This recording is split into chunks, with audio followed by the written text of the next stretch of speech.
But back to back to back, we're going to keep seeing you guys in the winning circle. And yeah, these fucking Gen Z kids, huh? Raw dog, that was a raw performance. How are you feeling? I feel good, man. I'm just happy we got the fucking win. That kid's tough as shit. There was a lot of things that I didn't expect. My corner fucking hit an audible for me. That last round, they're like, hey, quit wrestling up and giving up your back. Play guard and use that to get up. Play guard and use that to escape. And that was a big difference maker. I really trust my guard. I think I'm really dangerous with my guard. That kid, if he got my back, was hard to escape. I was actually really surprised by that.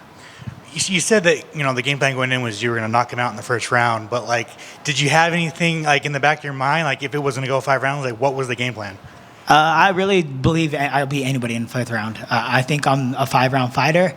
That's why I campaigned so hard in this fight. I really believe that this fight could have took place in the Sphere, but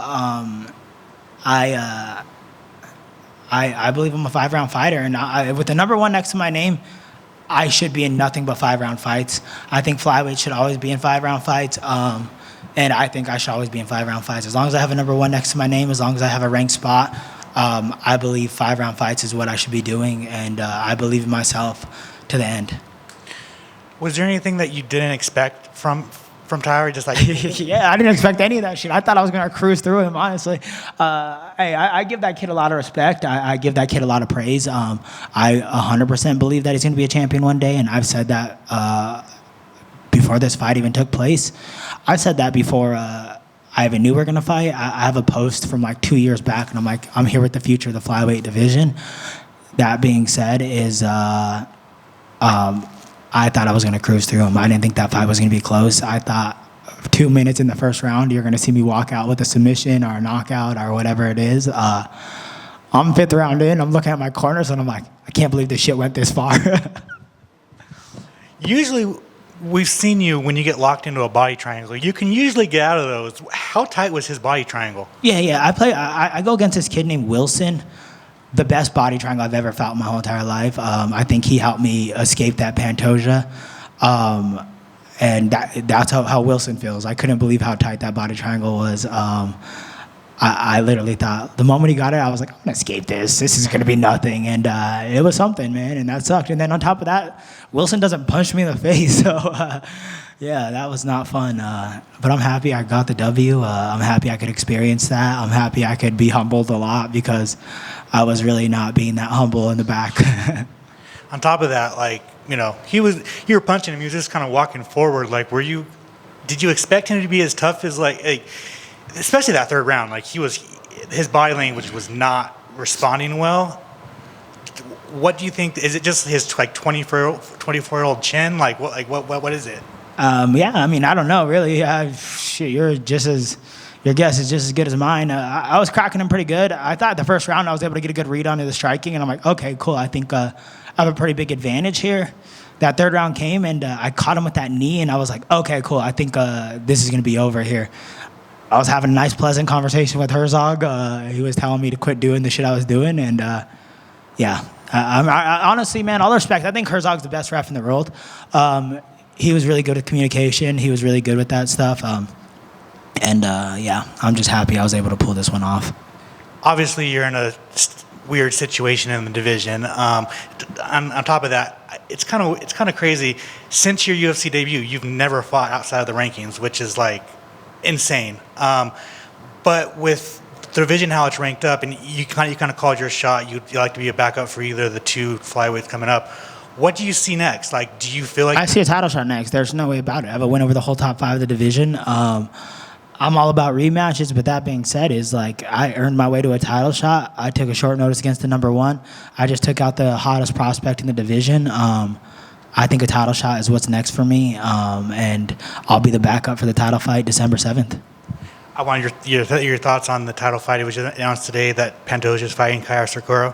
What are your thoughts on that? And what are your thoughts on Kai Asakura coming into the promotion and getting a title shot right off the bat? I've been watching Kai Asakura for a while. I think he's sick. I think there's a lot of cool things. He's yet to make flyweight, so I'll be there and I'll be ready just in case he doesn't. That being said, I'll give that man his roses. I think that he brings a lot of excitement to the division. I think he could take out Pantoja. I think if Pantoja grapples him at all, it's going to be over. That being said, the fight starts on the feet. And then finally, for me, Louis Goulet is up next. What can we expect from that Savage on Tuesday? War, violence. This kid is something different, man. He's brutal. I was saying this before. Luis Goulet has a very good ground game, a very good submission game. He chooses to beat the shit out of people. He chooses to be violent, and that's why I hate training with him, and I love training with him. Man, he's the reason I'm here right now. Right over here. Congratulations on the performance.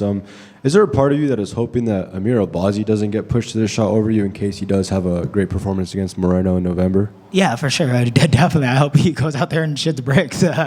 Honestly, I think he's the big what if, But that being said, I've never been that impressed by his performances. I don't really expect anything different. Sure, and I guess you could say you're kind of like on a revenge tour since the loss of Pantoja. I mean, with Moreno and now at Taira. So to complete that tour, you'd obviously want to have the belt on your waist soon. So what would you approach differently if you would, inside or outside of the cage, if you get another opportunity at gold? Yeah, I'm going balls to the wall, bro. I trust my pace. I trust my cardio. I trust a fifth-round raw dog, bro, is a dangerous raw dog. I trust myself. I think if I ever fight Pantoja again, maybe I shouldn't be telling my secrets, but I'm going straight after him. I think I played it too safe. I was a little too worried. That being said, I'm going forward. I'm going guns a-blazing, and that's what I'm going to do. And I know you touched a bit on it when about Kai Sakura earlier this week, but how excited are you for that signing, just for the eyeballs that it can bring to the flyweight division? And do you think this is the best state it's been in the past few years, just given all the promise it has? Yeah, for sure, man. Did you guys see Clayton Carpenter today? I've been hot on that kid for a minute. He's been sick. He does some cool things. I was watching him through LFA. He does a great job. There's so many up and coming kids that I'm like, damn, they're sick, And Luis Goulet being the hottest prospect of them all. So you look down the division up and down. I think this is the most exciting it's ever been. It's hard for me to say that because I'm still fixated on the WEC days, and I would always look up to the guys that I look up to. But that being said, if you look around all around right now, these guys, these newcomers, everybody that's in here, Mick Maynard's done such a good job at developing this flyweight division that I think it's just an exciting time.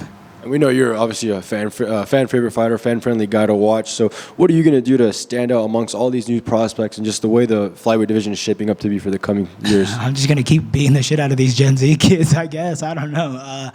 I don't know, man. I just have to put balls to the wall, put my gas down, and learning. There's a lot of lessons that needed to be learned today, and me and my team are going to go back to the drawing board. Me and the Raw Doggers, that's what we call ourselves. I'm just kidding. Me and the Rebellion, me and the, the Dropouts. What are you guys? What else do we call ourselves? I don't know. The Misfits. Whoever's fighting the week is really who gets the say of what our team name is, and that's why we're the Raw Doggers this week.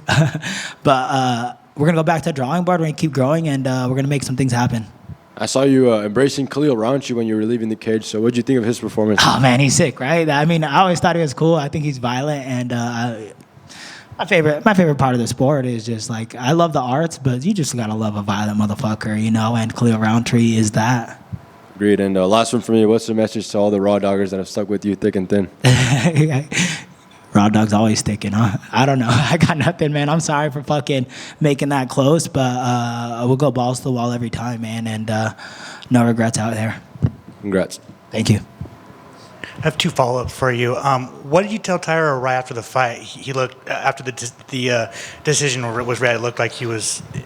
I told him, man, anything he needs. He comes to Colorado. I've trained with him before. He does a month in Colorado. Anything he needs, anything that I could do to help him get that belt, anything. He needs a ride. He needs a fucking place to stay. He needs food, any of that. He's more than welcome to stay at my house. He's more than welcome to borrow a car. He's more than welcome for me to drop him off. That kid comes to Colorado. I don't know how he gets around, but you could see him training in all these rooms. He's doing anything he can to become champion, and I thought it was really evident. That kid... to fight me is a fucking level up. He's putting highlight reels on. I was watching his highlight reels, and I'm like, I don't know how I'm an underdog. I don't know how any of this stuff is. I was watching his highlight reels. I'm like, I don't even know who any of these guys are that he's highlight reeling. You know what I'm saying? So I'm over here in my head. I'm like, you guys are underestimating me, yada, yada, yada. That kid leveled up. That kid leveled up to fight me, and he's going to do it again in his next fight, and so on and so forth. But that kid leveled up to fight me, and he did a great job. And finally, you got fight of the night. I think you said on the post show that you plan on buying a gym and then helping out the kids in Colorado. Can you just explain that a little bit? Yeah, man. I really want to put together a nonprofit, and obviously the gym's going to be for profit, but I really have it in my head that I want to, what I really want to do in my life besides martial arts and becoming a champion is I want to use my platform to help out kids. I want to use my platform to start a Boys and Girls Club. I want to use my platform to give back and just give kids an opportunity. I work with a lot of Hispanic kids, and anytime I go talking to the schools or I talk to the kids, it's just like, everybody wants to be a basketball player, a football player. The Hispanic culture grows up to be 5'6", 5'9" tops.